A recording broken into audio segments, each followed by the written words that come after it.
Hey, what's going on, guys? Well, I'm out here showing you the herb garden because I want to do a video talking about compound butter.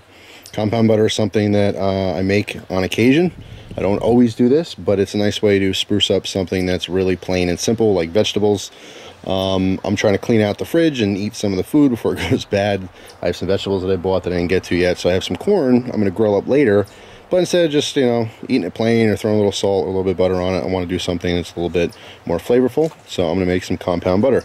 So to do that, you basically are just flavoring butter. You can do it any way you want. Something as simple as cinnamon and sugar to make like a breakfast butter. You can, spread it on some toast for breakfast, or use it like, dessert sense, where you can spread it on like plain biscuits and make like a really good kind of a cinnamon bun deal. So anyway, sky's the limit. You can come up with whatever you want. It's basically just flavoring butter. But one of the easiest things to do and most versatile is using herbs and spices. So just wanted to start this off showing the little garden here, because the wife's growing some herbs, and it is really practical. It's easy and it's fairly cheap. So just a good suggestion if you happen to live somewhere where you can grow these outside. You can put them in pots like you see here. I don't have to put them in the ground. These can come in the winter if I want. Just stack them up by the sliding doors or whatever, so they still get some sun. You can have them all year round. Alright guys, so I'm inside. I have everything ready to go here. All you're really going to need is some kind of container to mix your butter. Okay, obviously butter. It's just a stick of regular salted butter. And whatever you want to flavor with. In this case, I have a bunch of different herbs. We have 2 different types of basil. I have some oregano, some thyme, some parsley, and some chive. All right. In addition to the herbs, I'm going to put in here smoked paprika, which is amazing. Regular paprika, I'm just kind of like okay with. That's, it's not bad. Smoked paprika, if you have never actually had this before, you have to try it. It is completely different from regular paprika. It has such a beautiful kind of barbecue smell to it. Oh, it smells so good. So definitely a huge recommendation for smoked paprika. It doesn't matter the brand. And definitely garlic. Gotta have my garlic. And a little bit of salt and pepper. Now remember, this is salted butter, so when I get to the salt, I'm just gonna do a very little sprinkle. It will just bring out all these flavors even more. So essentially what I'm doing here is I'm just flavoring the butter. Like I said before, you can put whatever you want in here, whatever you want it to taste like. With the idea of doing like a sweet butter, you could do crushed fruits, anything you want, really. Whatever sounds good to you. That's all you're doing, is making it, infusing different flavors into that butter. But once you do a flavored butter, it can go on to anything. I mean, seriously, any kind of bread, warm, crusty bread, toast it up, any kind of grilled meats. I mean, anything you would regularly put butter on, you're just putting a flavored butter on. But this herb butter is really good on like steak or like pork chops. I mean, just, oh man, awesome. So, yeah, I'll show you the process here. It's fairly straightforward. Let's take our butter out. Now you want this to be room temperature, very important, because you're going to be mixing this in with all the other ingredients, so you want it to be nice and soft. Alright, so I'm going to pop that into the bowl here. Okay. Now, quick little pro tip, save your butter wrappers. You can use this to grease a pan, so you don't waste butter. You don't have to keep them in a big stack somewhere, but if you happen to be baking or something like that, use your wrapper to wipe down your cookie sheet or whatever you're cooking in. Alright, so we're going to chop up our herbs here. I know people are going to ask, so I'm going to tell you right off the bat. This is a custom kitchen knife that was presented to me as a gift from Kylie, one of my all-time friends on YouTube. You can see Jay Smith, and if you want to buy it, you can't, because right there, it's not for sale. So, anyway, alright, so let's take this basil and all this oregano, our thyme, parsley. Kind of make a little herb ball. Basically just roll it up as tight as you can get it. Alright, come in here and just kind of do like a little bit of a ribbon cut. Alright, I want this to be as fine as possible, so it's going to distribute inside of our butter evenly, all over the place. You don't want huge chunks of anything, really. Okay, so I know a lot of people out there don't have this stuff growing. Yeah, you can definitely use some dried. All right, there's our chives. Get that good onion flavor. Go back, cut some of these bigger ones. So now we're going to add our garlic.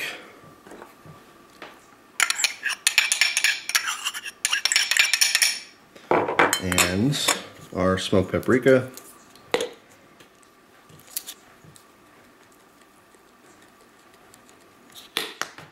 Alright, a little fresh cracked pepper.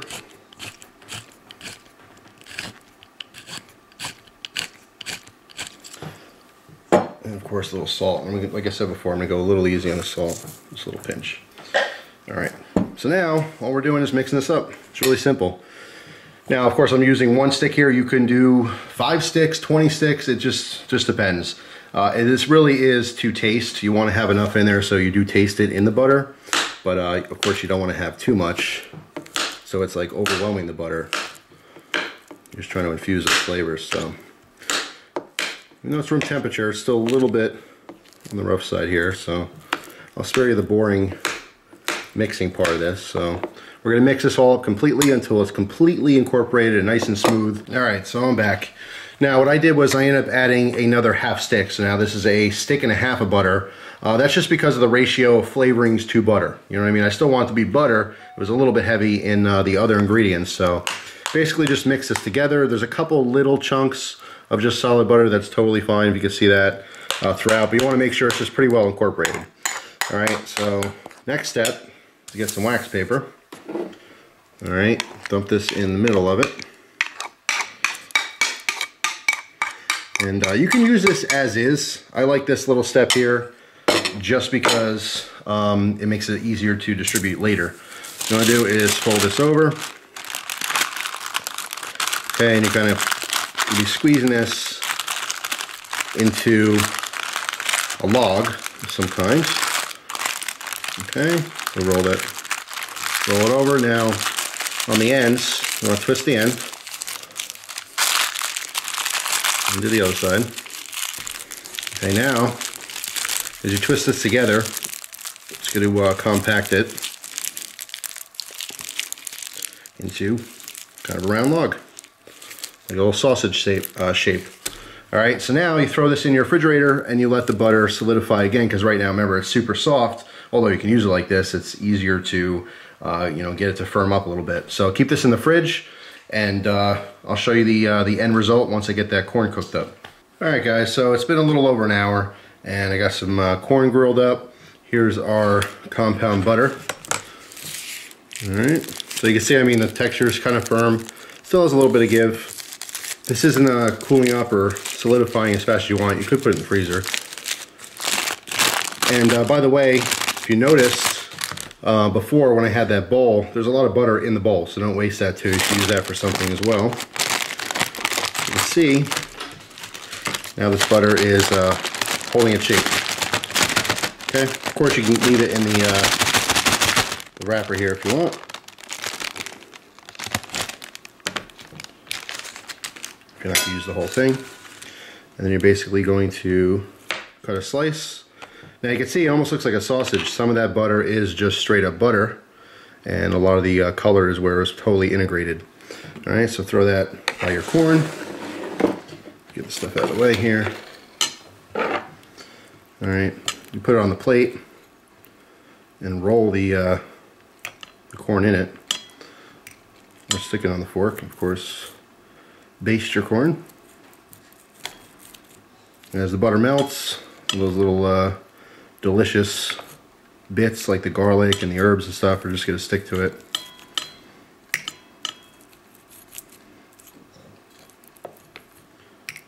And this is some good eating. So you take something like healthy corn and turn it into something that's unhealthy and extra delicious. But no, in reality, it's not that bad. Alright. Of course, you can keep rolling in it, and the heat will continue to melt it. So let's try a bite here.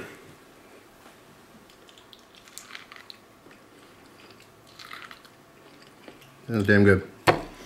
So yeah, there you go. That's how you make compound butter. Alright guys, so before I go, I want to give you a couple tips on this. This is the method I like. You can make this really skinny and long if you wanted to, so that each time you take a little pat of butter, it's much less butter.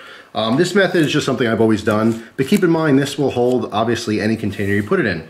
So you can make a log like this, or you can say take an empty butter container you already have and pack that in there, so you can use it like a spreadable butter as opposed to cutting little pads. you know, sky's the limit here. But another big tip I want to give to all the parents out there is this is an awesome way to kind of spruce up your vegetables for your kids. Okay, great way to get the kids to eat vegetables. Obviously, you don't want to, you know, load it up completely with butter, but a nice little touch of butter, a real light glaze, it'll just add a lot of flavor to vegetables that are normally boring. You know, like a lot of kids don't like string beans or lima beans, stuff like that. And you don't have to do herbs. For generally speaking, a lot of kids out there don't like herbs.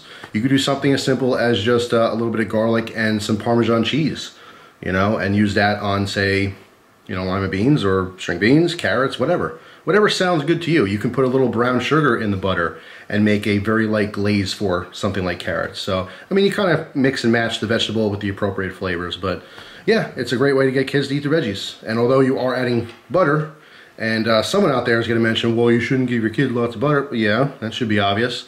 But if it takes a little bit of butter to make your kid eat a bunch of vegetables, that's a good thing, in my opinion. I'm no nutritionist, but you know, better than not eating veggies at all. So, just a little tip. You would use this any way you would use butter in any other form. You're just adding more flavor to it. So, that's all. Thanks for watching, guys. Hope you have an awesome day, and I'll see you guys soon. Take care.